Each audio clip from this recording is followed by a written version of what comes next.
What's up, everybody? Welcome back to the Retro Review. I'm the Bearded Geek Kevin.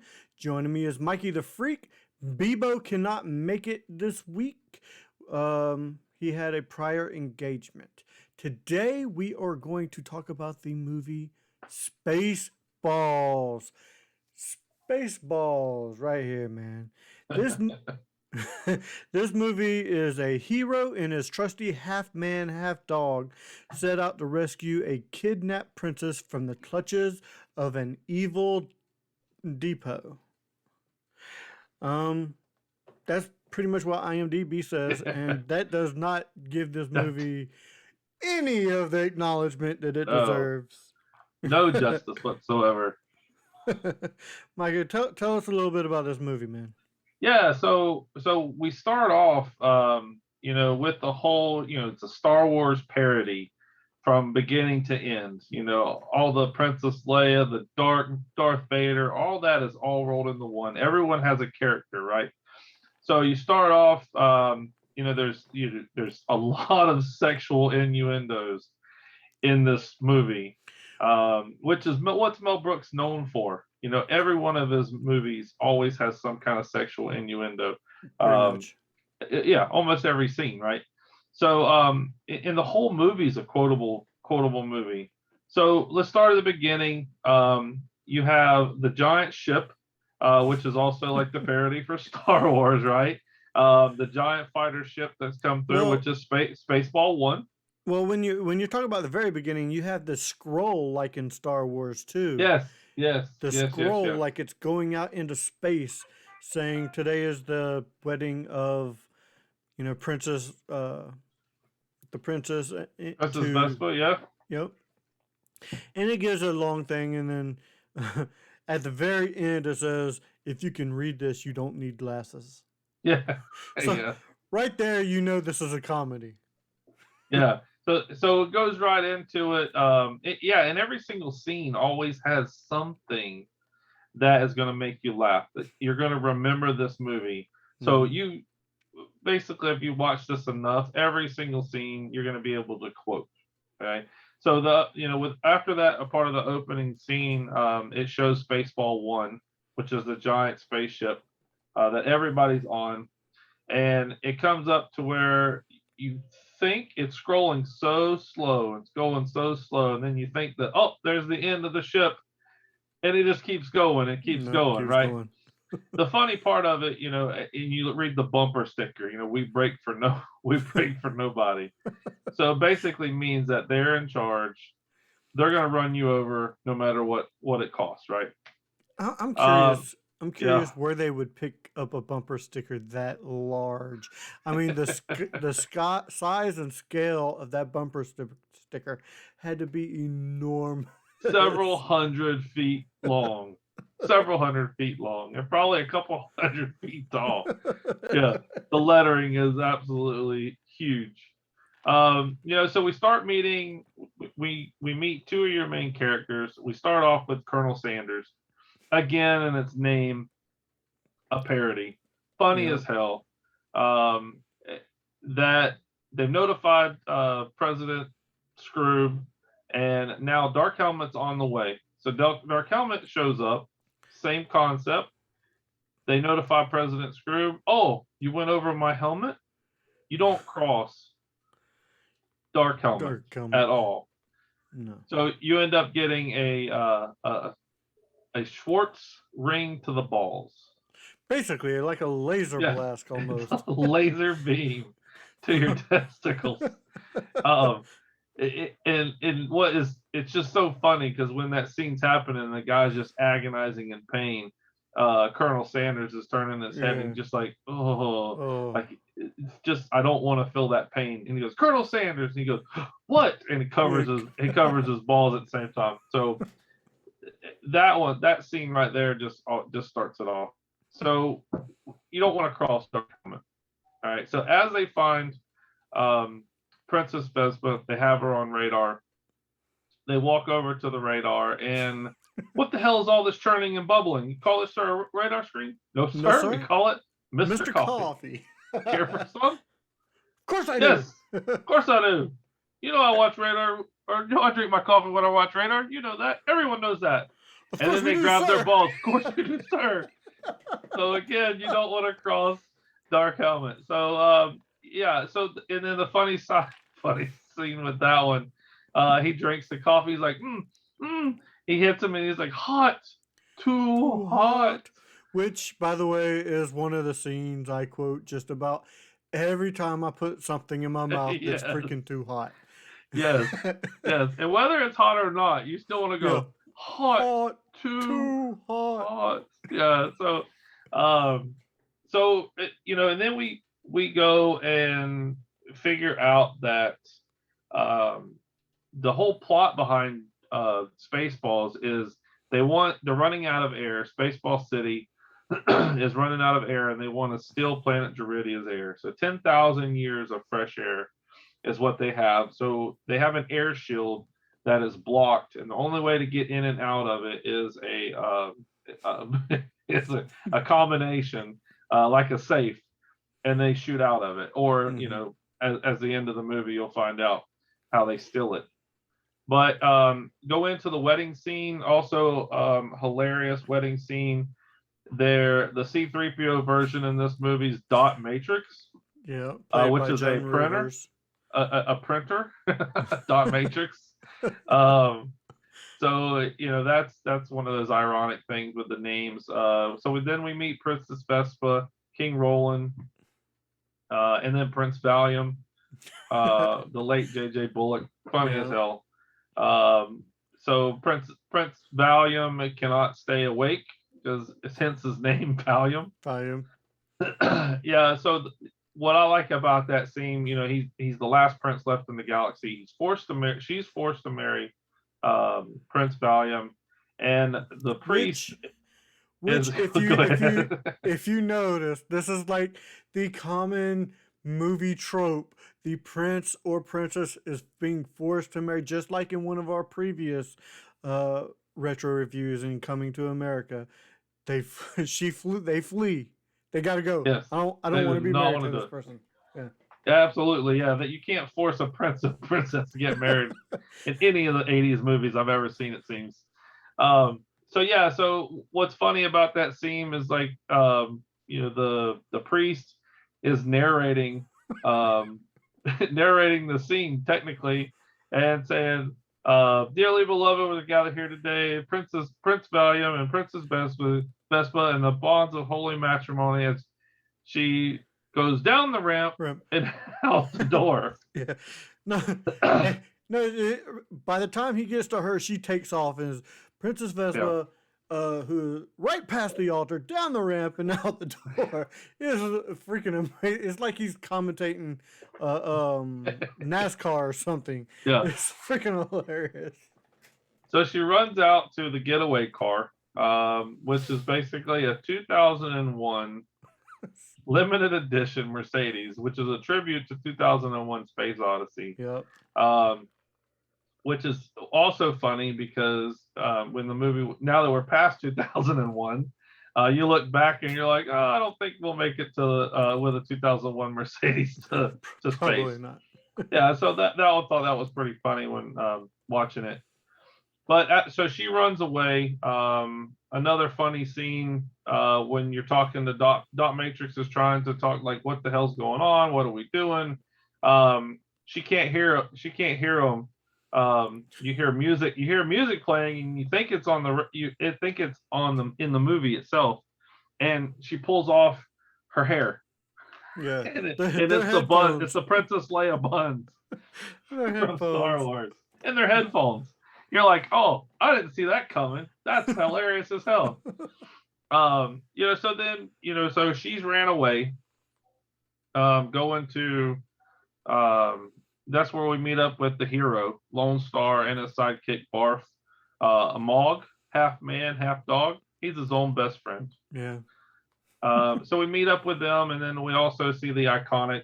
This is where we meet Pizza the Hut, which is the gangster of this movie. Just like Jabba the Hutt has a sidekick that's a robot.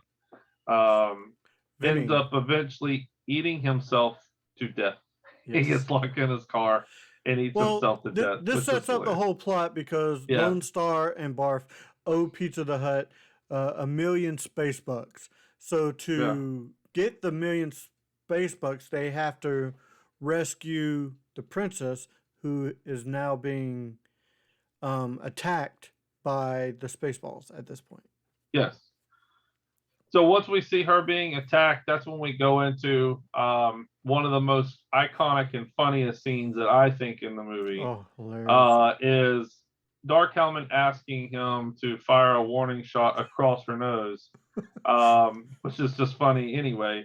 And he's like, "Careful, you idiot." I said across her nose, not up it. I'm sorry, best, sir.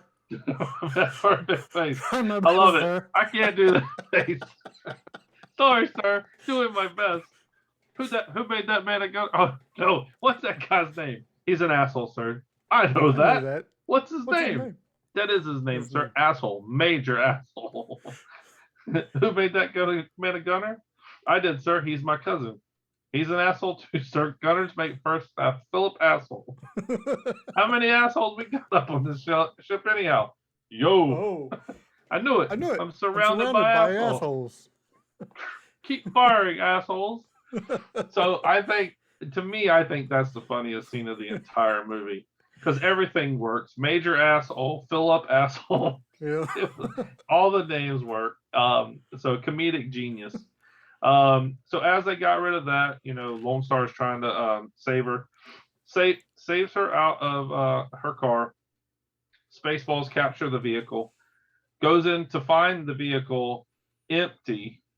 Mm-hmm. And everyone goes crazy because they think they're going to shoot the rest of his team in the nuts.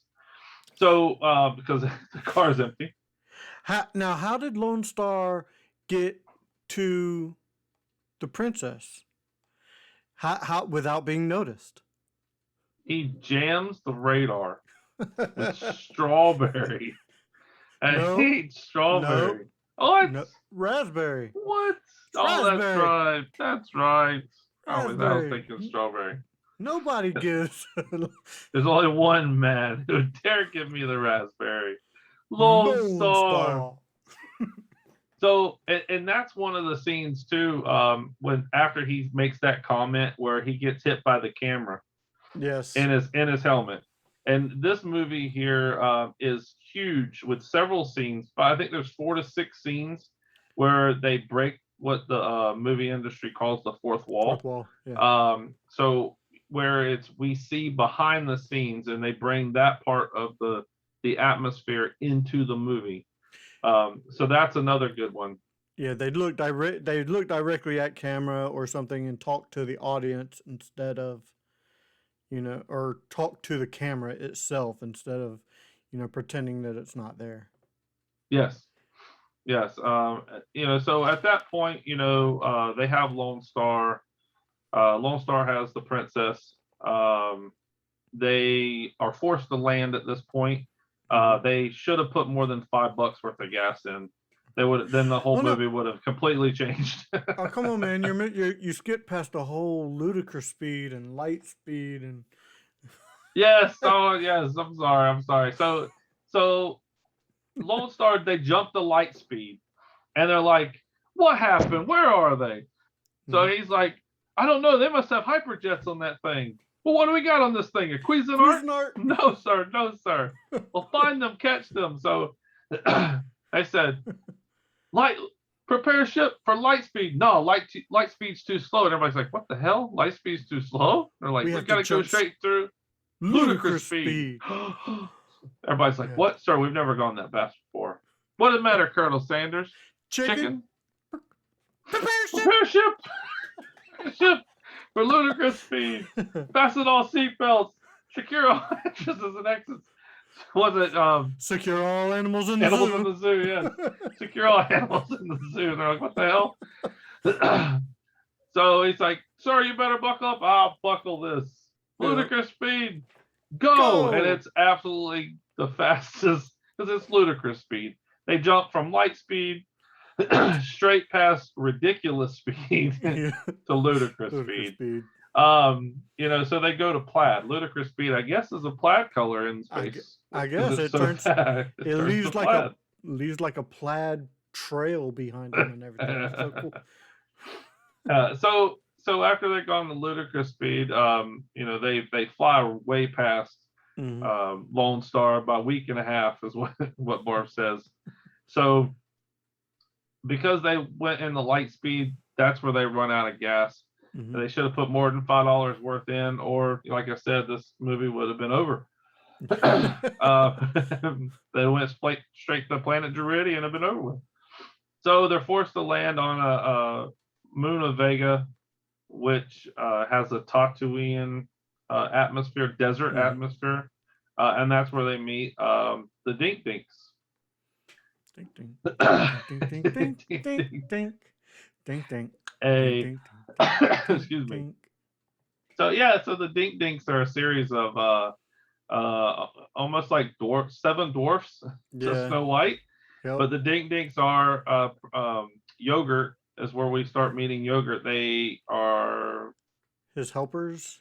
Yeah, so they're out in the desert. They scavengers, I would say. They see that Dot and Vespa and them are dying in the desert. Right. They're like oil, water, room service. You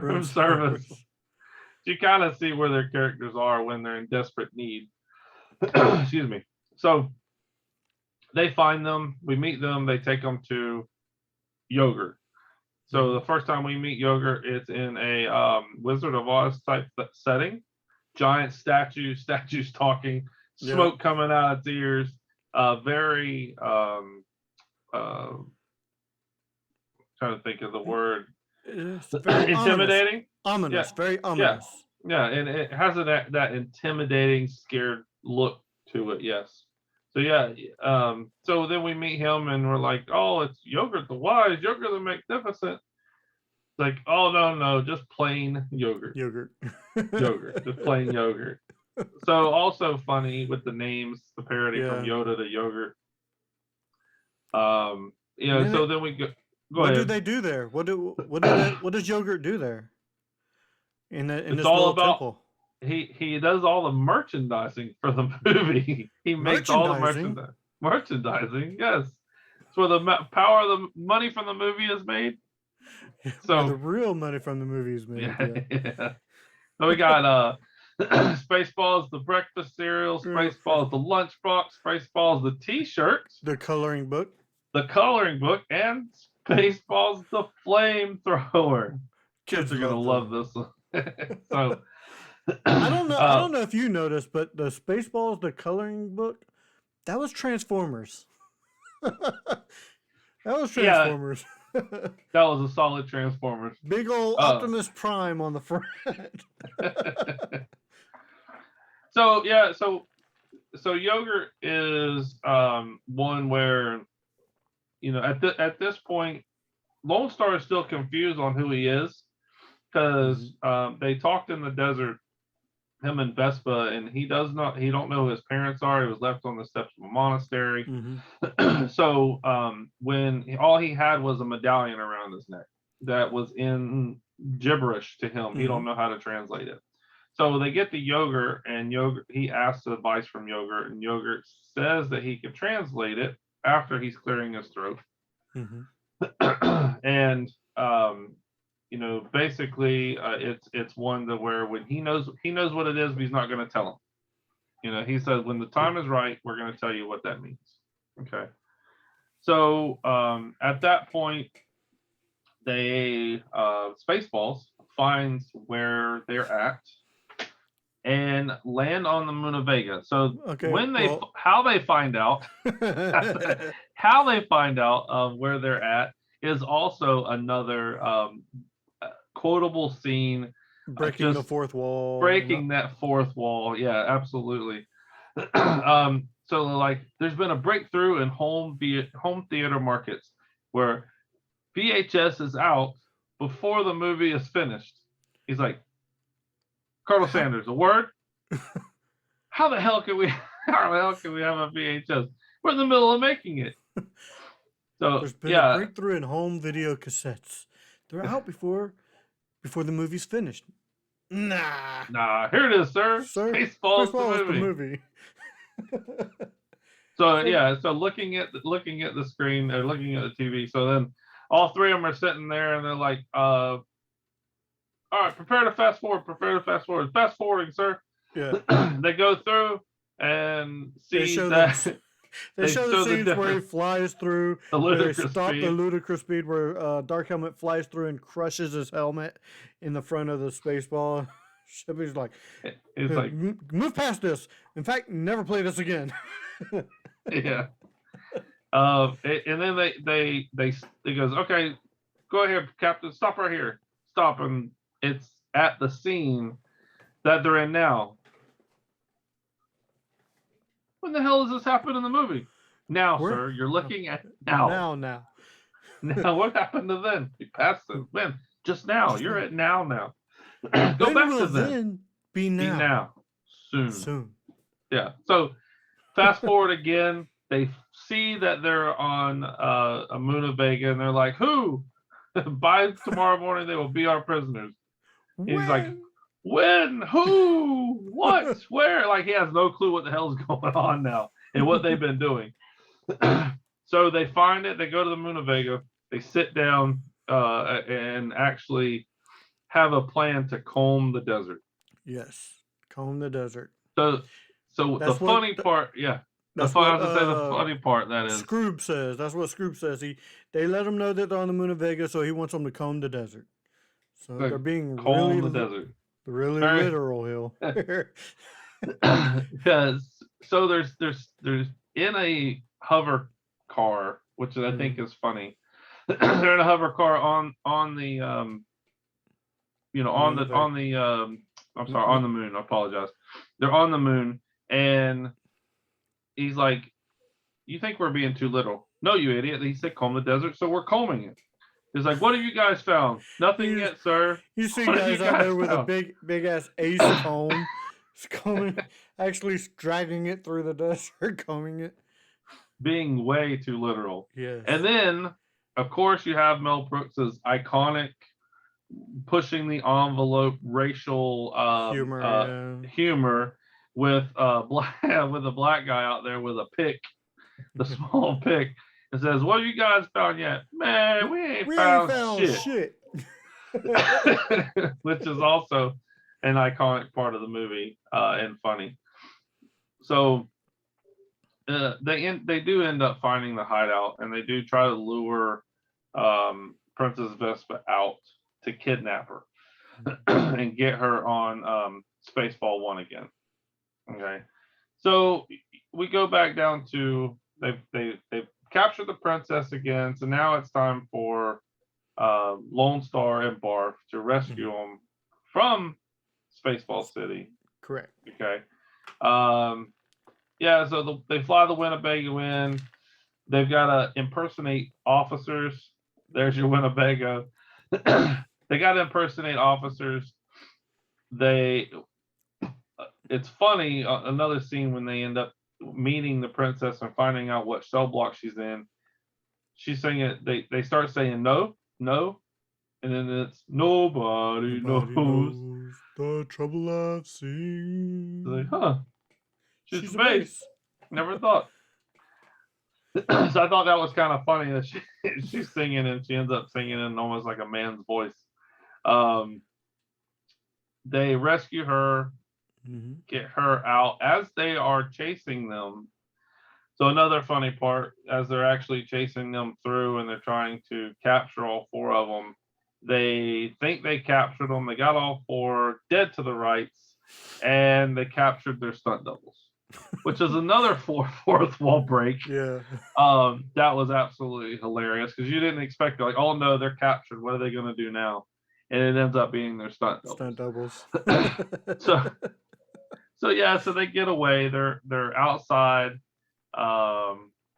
They're shooting at the guards as they're trying to escape and get in the Winnebago. The keys are locked inside. What the hell, Mog? Jeez, yeah. Barf can never do anything right. So Lone Star's like, I'll get this if you hold him off. So he runs and gives Vespa the gun. And and she's like, I don't know what to do with this. And one Yeah. of the guys comes out and shoots her hair. It's like, my Uh-oh. hair. Shot my hair. The son of a bitch. So now she knows what to do, apparently. Yeah. She takes that gun and just blasts them. Pow, pow, pow, pow, pow, pow, pow, pow, pow, pow. And she's like, was that good? And Mog's like, that's pretty good for a girl. And Dot, that's pretty good for Rambo. Yeah. And she's like, let's blow this. Blows the gun. So you start to see that Vespa's becoming a badass, and she's actually not all as prissy and princessy as we're making her out to be. So she actually has a hard side. You know, so they're off. Come to find out, you know, they kidnap while they're away. They kidnap King Roland. Before the fact, I apologize, I have to back up, because one of the main scenes in the movie where before they get captured, before Princess Vespa gets rescued, that's when they get the combination to the air shield. Yes. They force Dr. Slotkin to give Princess Vespa back her old nose. So they force King Roland to give them the combination of the air shield, so that Vespa didn't have her old nose back. Yes, because she has a new nose from a Sweet 16 present, you know, plastic surgery, of course. Yeah. Absolutely. So they get the combination, and no one would ever guess what the combination to the air shield is. One, two, three, 4, 5. So the combination is 1, 2, 3, 4, 5. That's absurd. That's the same combination the idiot have on his luggage. So of course, President Scrooge gets the combination as he comes in, and change the combination on my luggage. Yes. Great scene. So, yeah. You know, so one of those iconic scenes, you're like, what, really? That's a combination? It makes sense. Yes. It's a comedy. So that was huge. I'm sorry, I didn't mean to miss that part. That's so okay. That's when they rescue the princess at that point. And they make it to planet Druidia, and the air shield starts to open.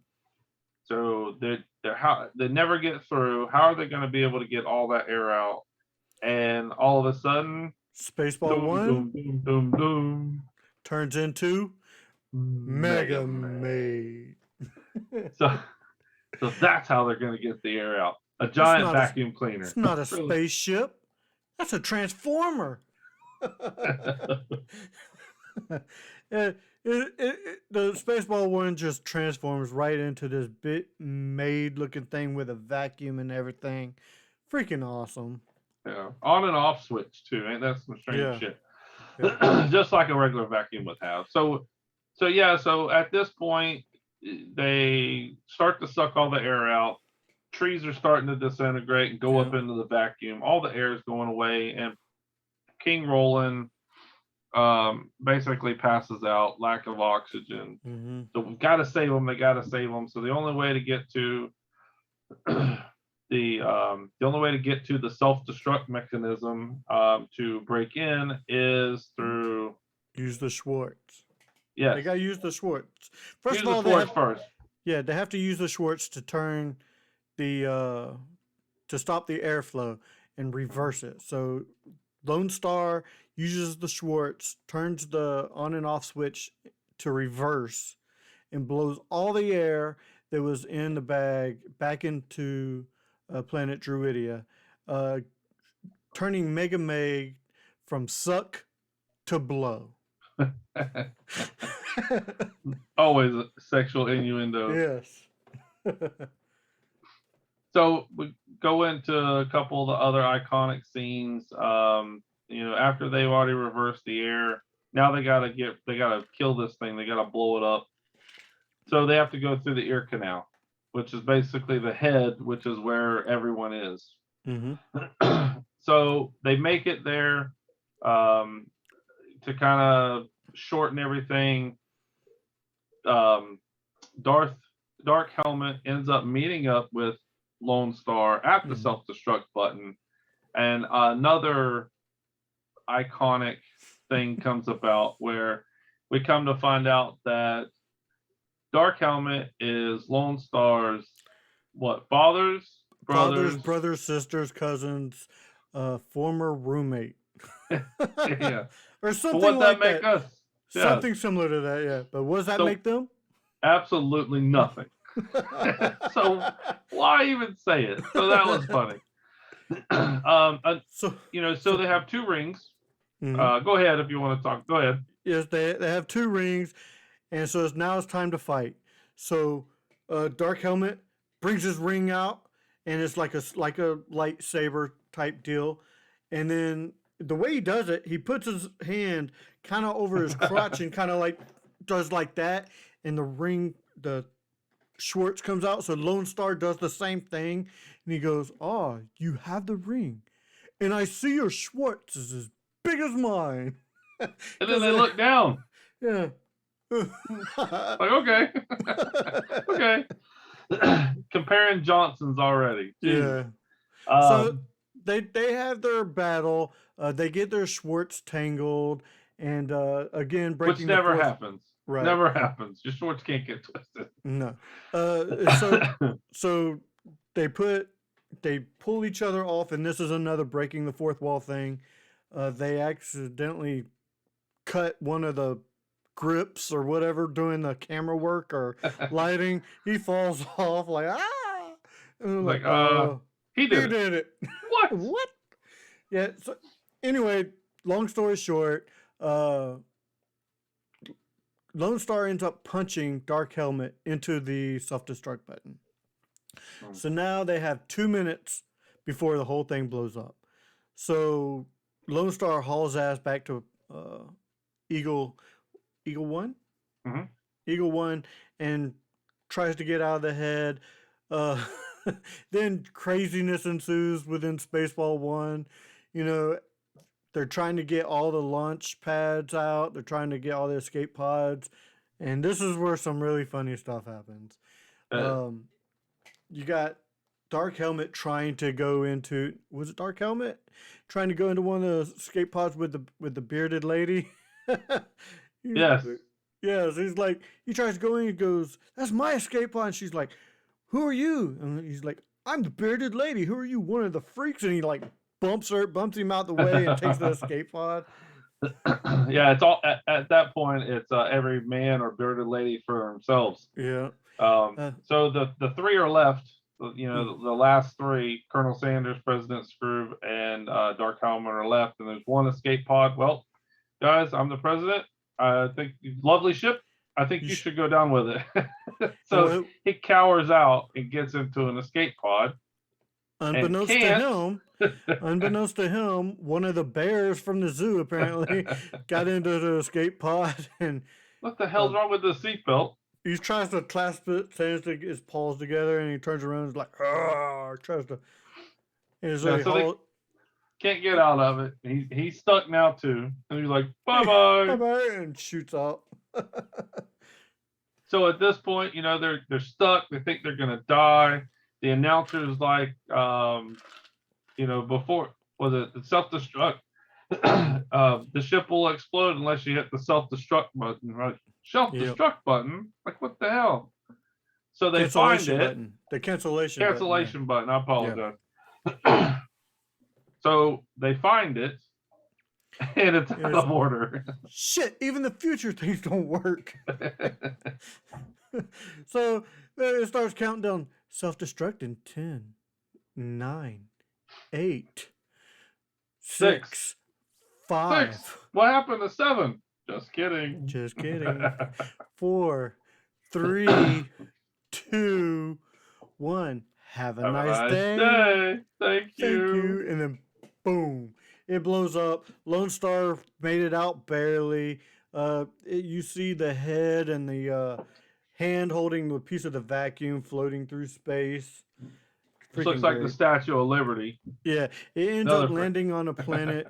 It ends up landing on a planet on the ocean where it looks like the Statue of Liberty, and then you see two things riding up on horses, um, and it's Planet of the Apes, and they're like, "What's that thing coming out of its nose?"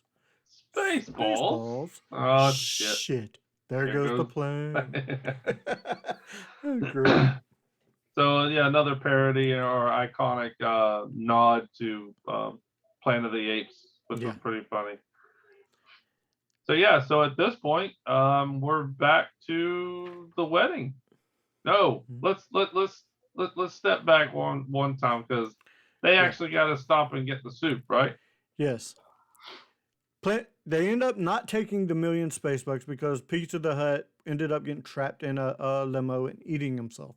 So they don't owe Pizza the Hut any more money. So instead of taking the million space bucks all for themselves, Lone Star's like, I don't need this. I really like this lady. So I'm just going to take, I forget the amount, but it was for gas and tolls and lunch gas and tolls. So they end up at a space diner, gas station. They come in and they're like, we're gassing up. What's ready? Well, I have the soup and the special. And Barf orders the special. Lone Star orders the soup. And you see a group over in the corner talking. And you almost instantly know what this group is because they have like these patches on their arms that look just like the Alien movies. You know, they have this, and they even have a lady there that somewhat resembles Sigourney Weaver. And dude's telling a story, tells us a joke, and the dude starts laughing, and he all of a sudden he starts laughing. Then he's in pain and he falls over, and this little thing pops out of his stomach, and he's like, "Oh no, not again!" And you think this is this this alien looking thing, and you think it's about to cause havoc, and then all of a sudden it puts on this fucking hat and a cane and does a little dance down the counter. Hello, my baby. Hello, my darling. Hello, my ragtime gal. It's freaking hilarious. Mel Brooks and his humor just freaking flips the script on you. Awesome. And what's so funny about that scene is that it is the same character. So John Hurt, same actor that does the same character in Alien because he did have an alien come out of his stomach in the movie. So he does the same exact character, and that's why he makes the note. It's like, oh no, not again, not again, because it did it again. So yeah, so another nod to the Alien movie, one of the best sci-fi horror movies of all time. So yeah, so at that point, they get scared and like, what he ordered the special. It's like that's what I ordered. Change my order to the soup. Good call. So they changed their food. Check, please. And they're like, I'm out. They're gone. So now back to the wedding scene where we started. Again, she has to get married to Prince Valium. Still the only prince. And since Lone Star and Barf left without actually eating, Barf is hungry. And he's like, do you have anything to eat? Lone Star's like, well, I got this fortune cookie that Yogurt gave me. And so he breaks it open. Out pops this magical Yoda holographic image saying that Lone Star, that medallion, it means you're a prince. So he's like, a prince? I'm a prince? He goes, yes, if you hurry, you can get back to Vespa and marry her. So he leaves them some liquid Schwartz fuel in the glove compartment so they can hurry back. So so now you're at the wedding and they're going through the lines, and Vespa's like, I want Lone Star. I don't want this dude. And then all of a sudden you hear this, the dude's going through the thing. The bonds of holy moly. Yeah. You hear Lone Star's ship fly over. And he goes, look, I'm tired of these interruptions. Do you? And Valium's like, yes. And Vespa's like, do you? And she's like, well, I don't. And then No, she doesn't. yeah, Lone Star busts in with this freaking white freaking suit that's freaking he's like, I'm a prince. That's what this thing means. And Bar's all dressed up and he's like, are you the best man? He goes, no, then get over there. You're gonna get the short version now. Do you? Do you? Yes. Kiss her. Good. You're married. Good. You're married. Kiss her. So he's tired of it. He don't want to do that shit. They want to play bingo tomorrow. Yeah, That's right. That's all it's about. Don't want bingo. So that works out to be a benefit in Lone Stars where he is actually a prince, and come to find out, at that point it's a done deal. It's done deal. That's the end of the That's the end of the movie. Happy ending. He's a prince. Here's some interesting facts about the movie. Mel Brooks wanted to call the movie Planet Moron. The only reason he didn't call it Planet Moron is because before Spaceballs was released, another film titled Morons from Outer Space was released. So instead of Planet Moron, he just wanted to call it, he wanted something with space in the title, so he called it Spaceballs. And of course, the sister. Yeah. George Lucas actually gave his blessing for this film conditionally. The only condition for Mel Brooks to make this movie was that he could not have any merchandise from the movie. That he felt that anything that was a parody of his movie should not be merchandised as such and bring profit. That's why there's the merchandising scene in the movie, because he couldn't really make the merchandise. It was a joke on that. I have Spaceballs the T-shirt, but I had this made. So I mean, you can get stuff out there, but nothing is officially licensed Spaceballs stuff. Let's see. We also have that Mel Brooks had a bad reaction to his yogurt makeup. I guess it was he was allergic to the latex, which he had to be put on. So he had an allergic reaction to it when he had to film for long days. So that's some ridiculously interesting facts from Spaceballs the movie. And in all of Mel Brooks' movies after that, he never used latex for himself. He never got into a costume. It was all wardrobe at that point. Right. So there was actually no sequels made to this. There's been some pitched, but there's been none actually made. Now let's get into should they remake this movie or could they? No, they could not remake this movie and it be as hilarious as it is today with Mel Brooks. You can't remake Mel Brooks movies in general. None of them. Yeah, when this movie was made, the cultural sensitivity was still pretty low. It was not as high as it is today, which is fine. It's perfectly fine. As a society, we grow and stuff like that. I totally understand. You can't make a movie that from a time period and make it today without changes. And the changes that would have to be made to this movie just wouldn't happen. Can't or shouldn't happen. Should not happen. Absolutely. Yeah. So keep this movie as is. Does it hold up? I enjoy this movie thoroughly. I enjoy this movie from start to finish. There is nothing about this movie I don't like. I enjoy this movie better than Star Wars itself, in my personal opinion. Go ahead. No, does it hold up for me? Visually, some of the visual effects, which at that time, great. You could see some of the effects not holding up. If it had a bigger budget, I'm sure, but I mean, it's a Mel Brooks comedy movie. You're not going to get a huge big budget for something like that. I still think, honestly, I think that they kind of hold up, but they're on that edge now to where you just got to look at it through a certain lens, I'm guessing.